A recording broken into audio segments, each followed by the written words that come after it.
Unlike many of its contemporaries, I can easily say there hasn't been a party game series that has ever been on the same playing level, standard, or, anything like that, compared to Mario Party. Since its beginning back in 1999, Mario Party has made its mark on millions, and throughout that time, the game has been tweaked, changed, and evolved over the years. Unlike me, I died several years ago before I can see my life peak at high school. Now, before I can actually get into the downs of Mario Party, I feel the need to explain the general concept of the game and how it plays. Sure, millions of people know what Mario Party is about, but it's something I feel you should keep in mind whenever I talk about the elephant in the room. Mario Party is a game where you and 3 other players, or bots if you don't have any friends like me, take turns rolling dice to roam around a given board. The main thing you'll be doing is earning coins to purchase stars, which are put on a certain point on the map. The goal is to garner as many stars as possible, and by the end of the game, whoever has the most stars wins. Okay.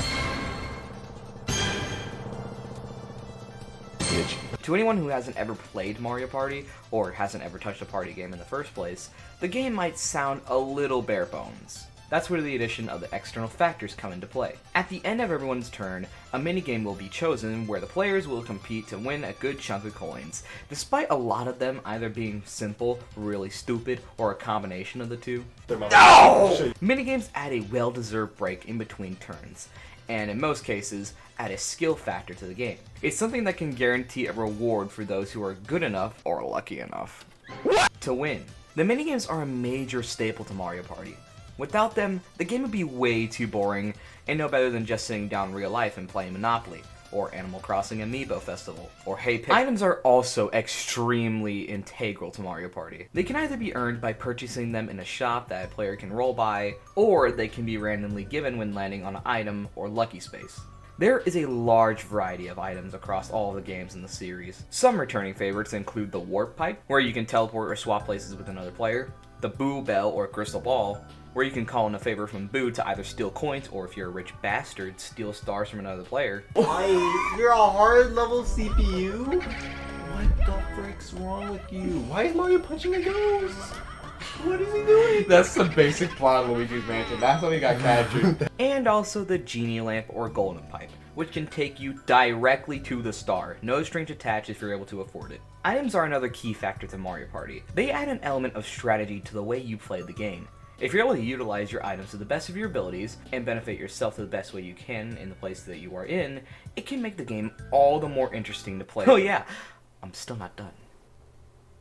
Bitch, can you not? There are several different spaces that you can land on depending on what you roll.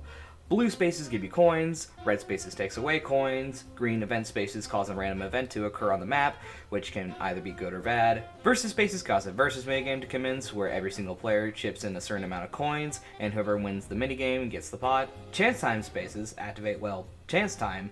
During this, the person whoever lands on the space will get to inadvertently decide if a certain amount of coins or stars are stolen from one player or are given to another, or they swap the number of coins and stars between the 2 other chosen players. Now, I don't speak from experience, but if you're being tried for first-degree homicide, tell the jury you were a victim of chance time. Pretty sure the sentence will drop exponentially. What is the prize? 2 stars! Who's giving away? And finally, what I consider to be the most important space, and the epitome of the soul of Mario Party itself, the Bowser space. Where whenever the poor son of a bitch that lands on this space just so happens to, land on this space, is at the mercy of whatever Bowser has in store for them. It's not really consistent what might happen. Bowser might spin a roulette for something bad to happen to you, like taking away coins, items, or the most gut-wrenching punishment of them all, a star.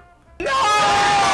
Yeah, that still hurts. He might also start a Bowser revolution, taking everyone's coins and splitting the funds evenly throughout all the 4 players. The commie bastard. Bowser might also start a Bowser minigame, a unique set of minigames where the winner survives and the loser loses all their coins, stars, and items depending on what position Bowser wants to screw you in. So yeah, that's pretty much Mario Party. Alright, how'd I do?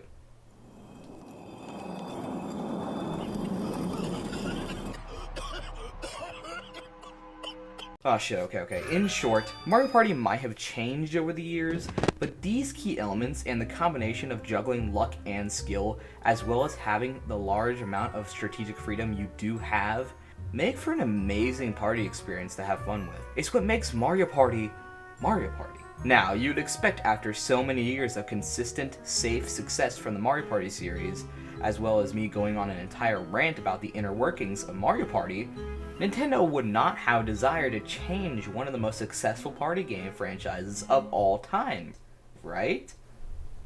Okay, why the hell is it so damn dark in this room? Why do I do this to myself, really? March 2nd, 2012. Mario Party 9 was released to the public.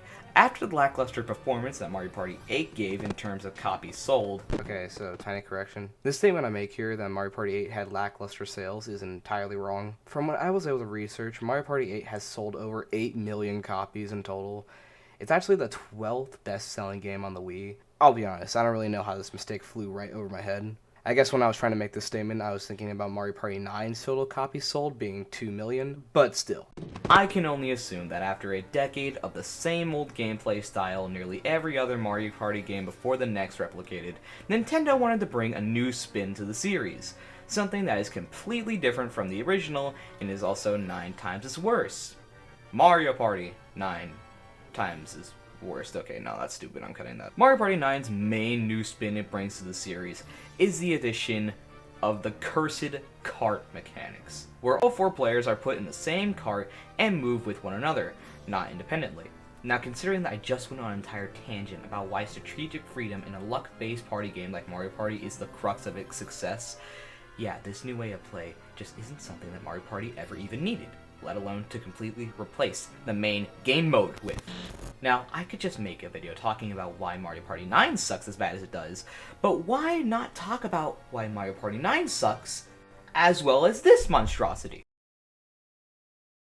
Mario Party 10 was released for the Wii U back in March 2015. That's almost a decade ago, holy shit. And it acts as the not-so-successful successor to Mario Party 9. The game is split up in between two main game modes. The first being the basic Mario Party card experience you can get in Mario Party 9, and Bowser Party, a bonus game mode where one player can play as Bowser and try to hunt down the other players. For now, let's focus on the main Mario Party mode. There are a total of 5 different maps to choose from, all with their incredibly generic wisdom. Haunted Trail, Airship Central, and Chaos Castle being the best in my opinion. Something that isn't inherently a downside or an upside is the reduced amount of time you get during the party mode.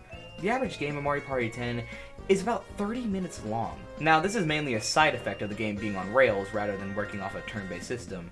I much prefer the longer style of play in the other games, but the shorter play time makes it much easier for a group of casual people to sit down and torture themselves for a little while. Jumping straight into the first map we see, the order in which everyone will roll is randomly selected, and we take a deep nosedive straight into the depths of the unknown. Yay. As you might have noticed already, just like Mario Party 9, instead of rolling independently from one another, Mario Party 10 changes the game by putting every player inside of a cart, and each player moves based on what space someone rolled before them. Say Toadette rolls a 5 and lands on this green space. The next player will then take their turn from that space where Toadette lands on. Okay, now this game has got to be on some kind of level of disappointment where I'm already having a gripe with the movement of the game. Being so linear compared to the other Mario Party games, it minimizes the amount of actual strategy you can have when it comes to going up against all the other players, who are now glued to your hip like a fucking magnet. I understand that Mario Party was always meant to be a luck-based game, but I feel that there was always a sense of control you had over where you got to go and how you wanted to get to your goal, that being the star, right? Well, Mario Party 10, your main goal is to collect mini stars. That's right, no coins to spend on items, no items to even use, and no stars to collect to gain the advantage. No. In this game, it's all about mini stars, which you can collect by passing through these mini star checkpoints when you roll, winning in mini games, or by landing on event and lucky spaces. Speaking of mini games, here they're surprisingly incredibly decent. You have your usual free-for-all 2v2 and 1v3 minigames, all of which are pretty fast-paced compared to any other Mario Party game I've played before. I honestly really think these faster-paced minigames play into the game's favor, kinda making them a lot more unique to Mario Party 10. Some of the big standouts being Snake Block Party, Cheep Cheep Leap, and Rapid River Race, of course. Now, there are a few shitty minigames here, but in all honesty, it's not a Mario Party game without a few shitty minigames. In addition to all of these classic minigames, we also had the addition of reverse minigames, where the goal isn't necessarily to win, but to lose the hardest. These minigames, as well as Bowser minigames, mostly occur when you land on a Bowser or Bowser Jr. space. More on that later. The reverse minigames, aside from the basic bitch-ass execution of them, put on a new spin to how someone might try to approach each minigame, and it's honestly pretty fun to play them in reverse order. But aside from that, they aren't really anything to write home about. Lastly on the list of minigames are the boss minigames, where after you cross the halfway mark and at the end of the map, you have to defeat a specific beefed up Bowser minion, like Kamek, Petey Piranha, Monty Mole, and a few other faces. Aside from maybe the story mode minigames from previous Mario Party entries, as well as, the one who did it first, we haven't seen anything like these boss minigames before. Most follow the same kind of gameplay loop as one another, but change just enough to keep each boss unique in terms of how you defeat them. The goal is to try and damage the boss as much as you can. The more damage you do, the more points you'll earn, and whoever has the most points by the time the boss is defeated wins. Another consistent factor within these boss minigames is the final hit bonus, which is a bonus that is given to the player who, lands the final hit on the boss. Aside from being a paperweight in a lot of cases, these bonuses can have the same effect the bonus stars have at the end of any other Mario Party game, where the smartest player tries to strategize and secure those stars while they can. Just in a bit of a YouTube Shorts style way, I guess. I'm buff! The only kind of bad part about the minigames I could say is that I feel that there are plenty of great opportunities to actually utilize the gamepad alongside with these minigames, but Mario Party 10 never really does anything with that. With all that being said, the minigame selection here isn't really that bad at all. I think they're actually pretty great in quality, but... Huh? Wait, everyone rolled. Where are the goddamn minigames? I thought I had a good reason for making my parents buy this piece of shit Boston Marathon of a game 10 years ago. That's right, despite the minigames here being pretty fantastic, you don't even get to play them until you either land on a minigame space or you bump into a random minigame block. So basically, whenever the game just decides you gotta play a minigame now. I guess even Mario Party 10 itself forgot that it has minigames sometimes, and it's just kind of sad how uncommon it is to actually be able to play some of the great minigames that are here. Not only would the minigames do what they are intended to do, that being a chance to be able to reward those who can demonstrate enough skill or luck to win, but they're also there to make the game a little less boring by not consistently having the players to roll throughout the board. Minigames in Mario Party 10 feel as if they are performing half of their job correctly. As if they are working on the salary of your average fast food employee, or a retail worker, or the people who were responsible for making this game.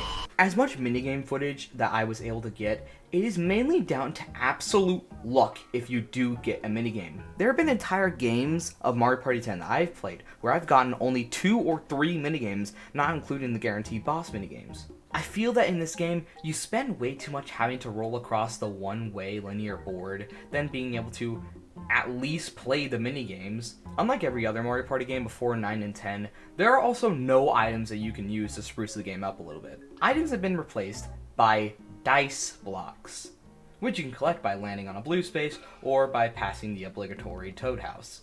Every dice block has a different type of number on it, some having only the numbers 4, 5, and 6, others having only the numbers 1, 2, and 3, and most only having 1 and 0 on them.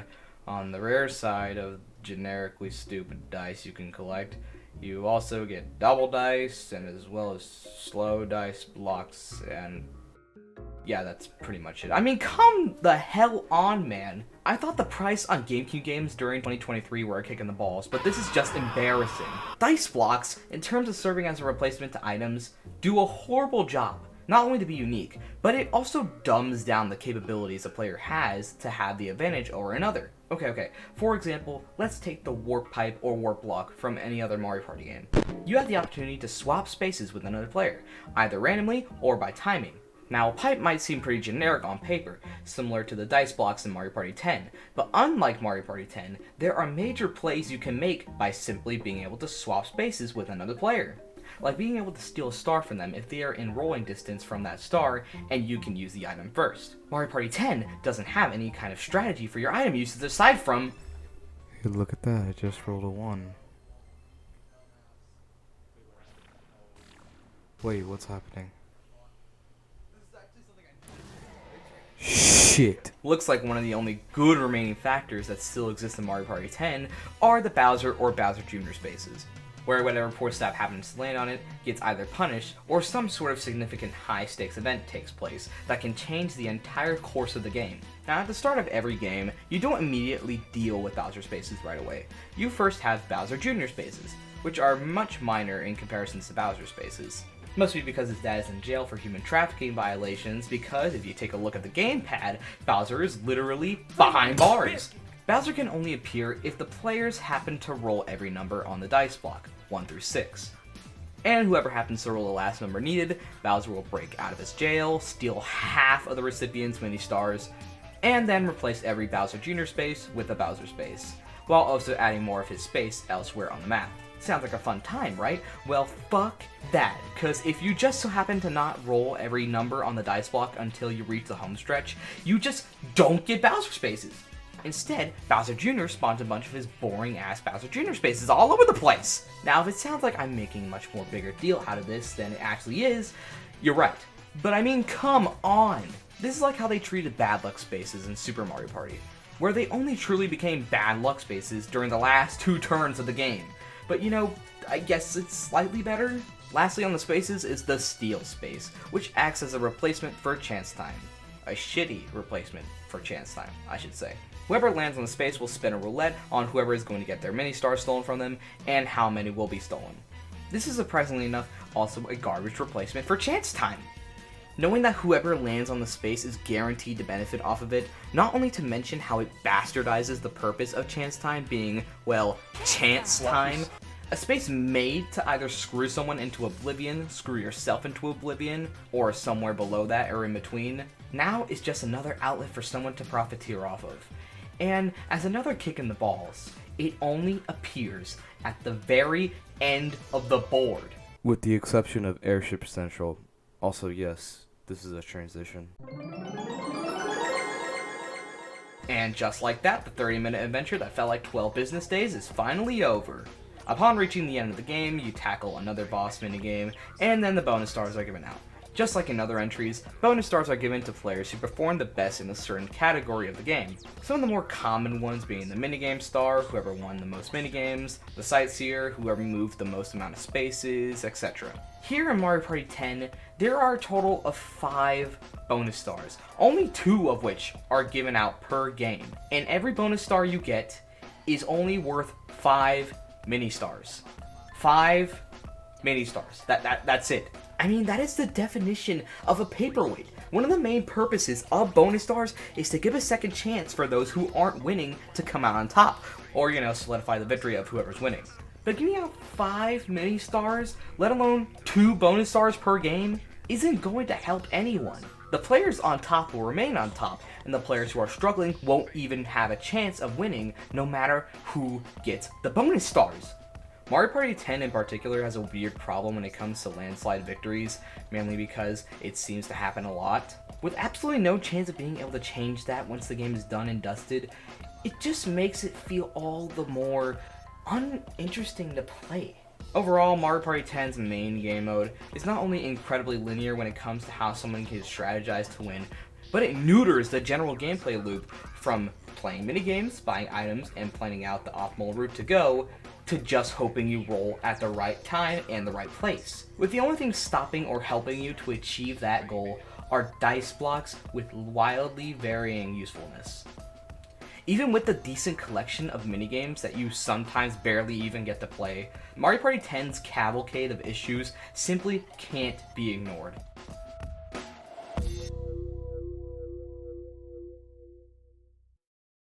Oh yeah, Bowser Party. Wait, hold on. Let me talk about that real quick.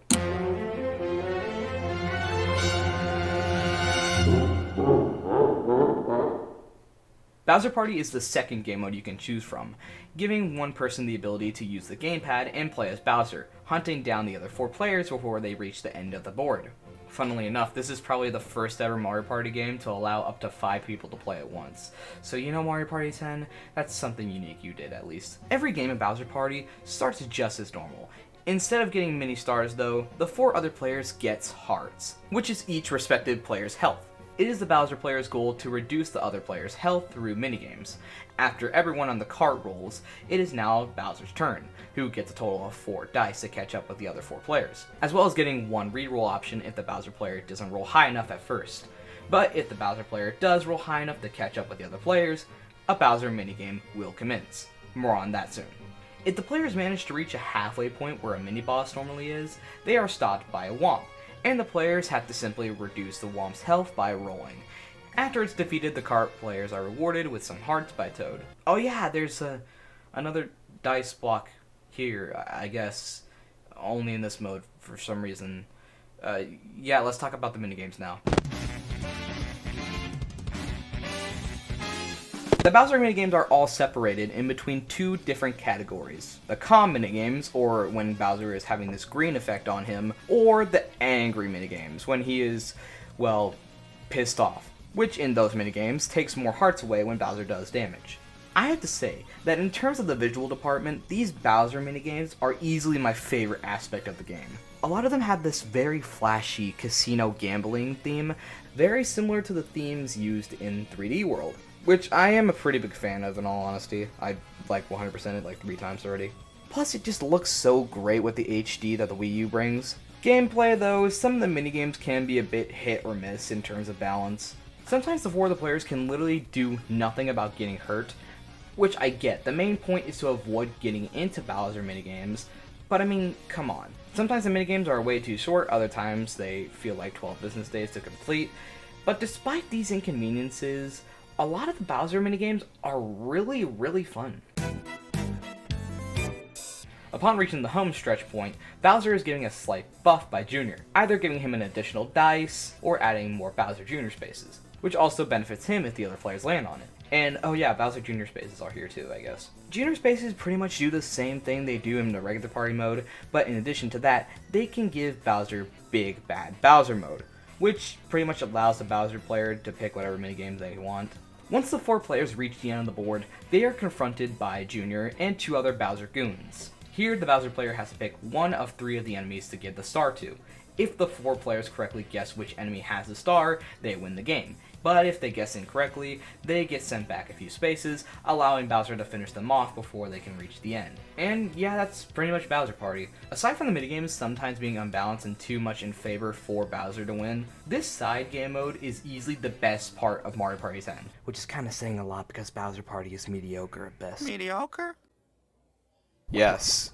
Out of the 2 main game modes, this one plays into the linear aspect of the cart-based gameplay the best. Mainly because it is sort of just built for that. I mean, you couldn't do anything like Bowser Party on a game like Mario Party 4 or 5, with there being so many different paths you can take. I feel that it would only be an incredibly unfun experience for the Bowser player to go through. Shamefully, this idea of Bowser Party hasn't ever been seen since this game, but I will say, if Nintendo ever wanted to bring back the cart-based gameplay, in any shape or fashion, I'd say make it into a side game that, instead of replacing what made the original so great, complemented it, serving as its own entirely different thing from the regular Mario Party experience. But considering that isn't the case, Mario Party 10 struggles to be all that fun, let alone to be as great as any other Mario Party game before it.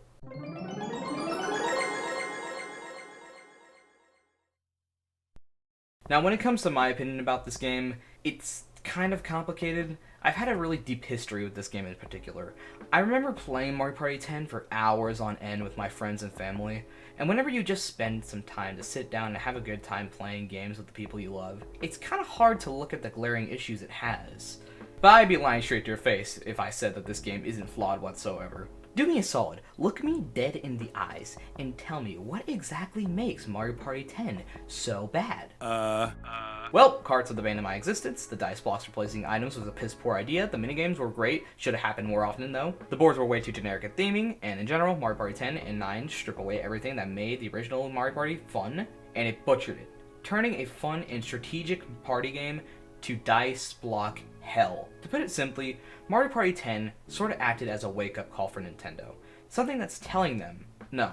Something that is teaching them that sometimes you shouldn't change something that's already perfect. Also, never let NDQ get their grubby hands on this series ever again. Okay, bye.